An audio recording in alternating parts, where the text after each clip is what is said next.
up the joint, so. Well, and let's be clear, standing backstage watching that on that screen up there is the only time we've ever looked up to Charlie. So. Hi, everybody. I'm Bob the sales guy. I am Dave the geek. And we are best friends by choice, and we are business partners by accident. And we are accidental entrepreneurs, and I guess let's get one thing out of the way before we even get started, Bob. Absolutely, this is our standard disclaimer, pay attention. You are not going to be inspired. You are likely not going to learn anything. We're not saving babies. We're not any of that. And we're not going to teach you how to be more like Cardi B, so just get that out of the way. And that's an important part, because before we talk about who we are, let's tell them who we're not. Absolutely. We're not an expert. No. Everyone claims to be an expert. Everyone wants to claim that on us. The last thing we ever want to call ourselves is an expert. No. Bob, are you a guru? I don't even know what that means. Apparently it's that guy. I am not. That guy's a guru. I am trying to do the curly mustache, You are, but I am not. But that's for Oktoberfest. Right. We are not ninjas. We're not. In any way, shape, or form. Not even this kind of ninja. Not even close. No.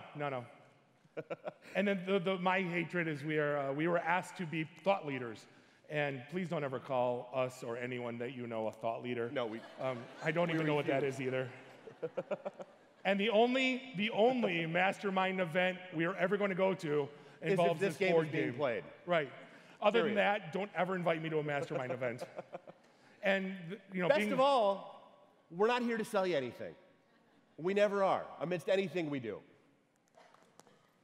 So this is actual footage of our business plan.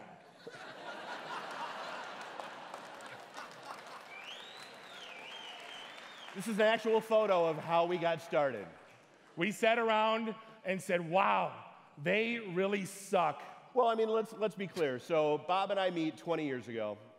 We're attending networking events around the area. They sucked. They were horrible. And what we learned very early on is that if you try to go for perfect, you're going to drive yourselves insane. And actually, Bob, I feel like we forgot something. Is our Temple Bar crew here in the house anywhere? Yeah! Woo! Thank you. But no, so if you go for perfect, you're going to drive yourselves insane.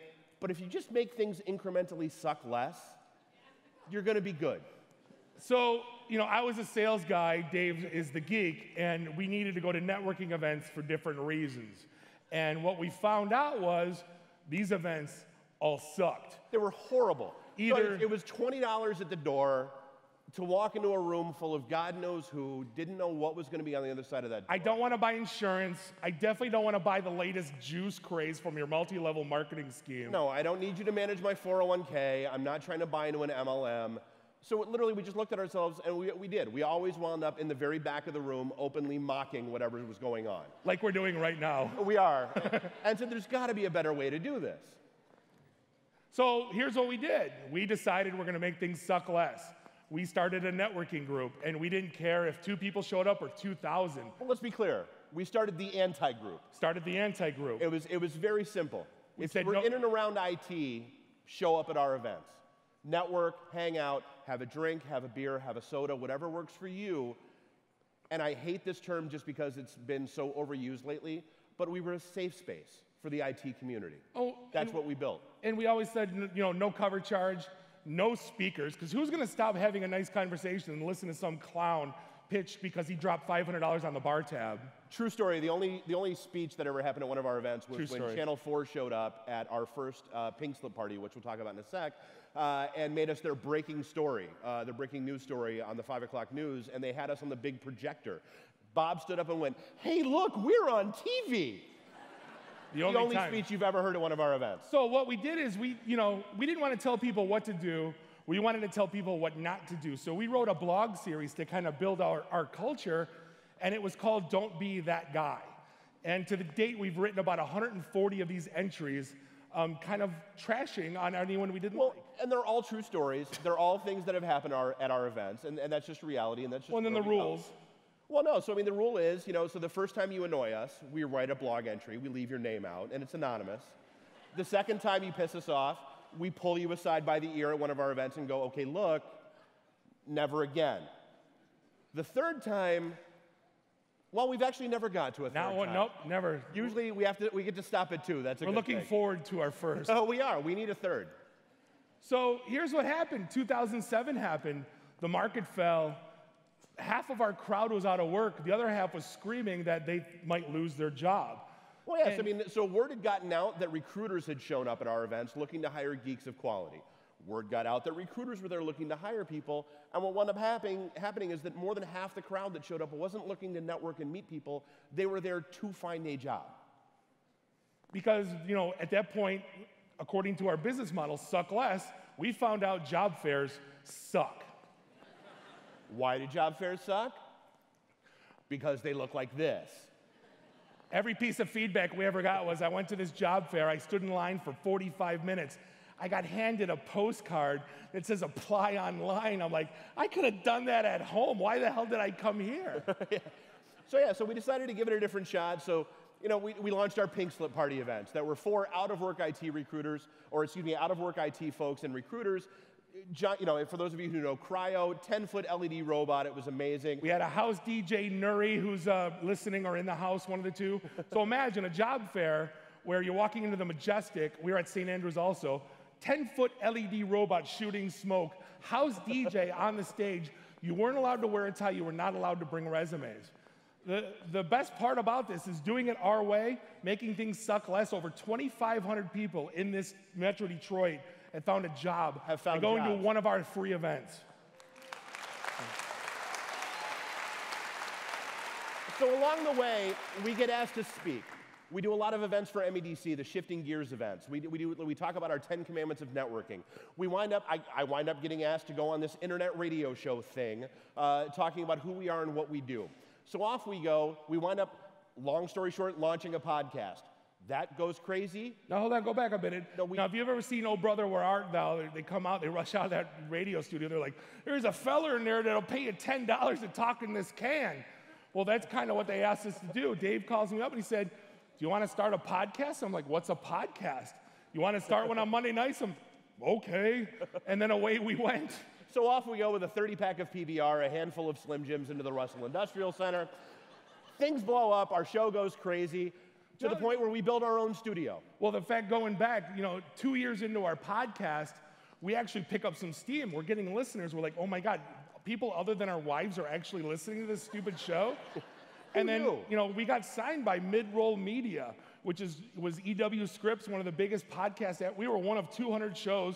We were sitting next to Kevin Smith, and we're like, what the hell is going on? And we were doing reads for, you name it. We were, HelloFresh? Casper Mattresses, HelloFresh. Honestly, whenever you're shopping online, try discount code IT in the D, just see if it works. Safe bet. So we built our own studio. We go to a building that has built our own 4 studios. Life's good. Off we go. But here's the funny thing, and this is the point that we really want to hammer home. We didn't take out second mortgages on our house. We didn't rely on venture capital. We didn't have the killer app.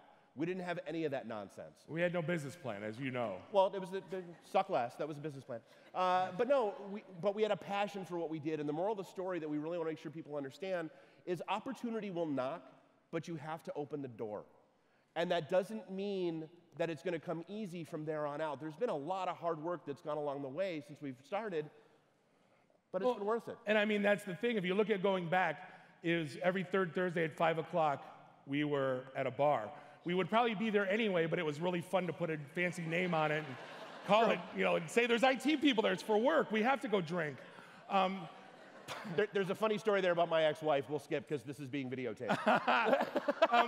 But the podcast, we knew Monday night, 9 o'clock p.m., we needed to be in that seat. Green light goes on. We're talking about the show. So what happened was this little side project that we're making fun of became our religion. It became our hobby. We stopped going to bowling and golf and doing anything. We were completely encompassed by this before we even made $1. It was just something that we lived in and believed in every single day of our lives. So, and along the way, it's been a hell of a ride. Because of this stupid show, we've got to hang out with celebrities. He was on Flashpoint. No, go back for a minute. We got to tell the Joey Lauren Adams story, because if you don't know who that is, that's Joey Lauren Adams of Chasing Amy fame, Biodome. absolutely striking in person. It's the only time in history we couldn't talk to anyone in person. So we go up to meet her. As you can tell, we like to talk. Right. And we're getting her to sign our autograph, and we were trying to do small talk, and it came out like what? And she happened to mention like, hey, where's a good place to go have dinner around here? I don't know this area. And I just looked down and said, I have the Yelp app on my phone. And I'm like, what did I just do? You know, it was one of those, and Dave got on Flashpoint. So wound up on Flashpoint. We were a big hit when Applebee's opened. Shout out to Billy Straughter, wherever he is, somewhere in the studio. If you don't know that story, no. Ever been to a job? Sorry. Ever been to a job fair with Ghostbusters? Didn't think so. We have puppets. It's a thing. We got to meet the cast of The Karate Kid. If you're our age, hi. Yeah, exactly. Hi, Billy Zabka. But our crowning achievement. This is Billy D. Williams. Bob and Dave and I are enjoying a Colt 45 right now. And remember, IT in the D, it works every time. Yeah! That still has not gotten old to this day. I can listen to it every day and I will smile. I'm like, oh my God, Billy D said he's drinking a Colt 45 with us. But so what we noticed, the Venn diagram of our life, just kind of revolves around, us drinking. And all the silly stuff that we do, the friends who talk, they start podcasts. Our business friends start podcasts. Venue owners become event places and contacts. Networking becomes IT and the D, everything else we do. And every single thing revolved around beer. See, how we met was I'm a cheesy sales guy, and he's an arrogant IT guy. And I kept saying, hey, move your servers in my data center because I'm way better than that guy. And he kept saying no, and I kept calling, and he kept saying no. So one time I said, you know what? You seem kind of cool for an arrogant IT guy. Let's just have a beer. And this is the culmination. And the best part is the after party tonight, to bring this all full circle to Bob and I drinking beer. Because of everything that we've done, we just recently bought into a brewery. More beer. Yeah. So the after party, from what I understand, is over at Detroit Shipping Container, or Detroit Shipping Company, where our brewery, Falling Down Beer Company, is there. So we kind of know a place. If you're wearing your badge, odds are good we might slip you a beer. So, the point of all this is really, at the end of the day, follow your passion. You don't need to have that killer app. You don't need to pitch VC. You don't need to do anything that they've told you. You don't need to go to the startup meeting. Just do it. Go follow what you believe in, and you might be an accidental entrepreneur just like us. So thank you for listening. And thank you for listening to our TED Talk. We'll be at the bar.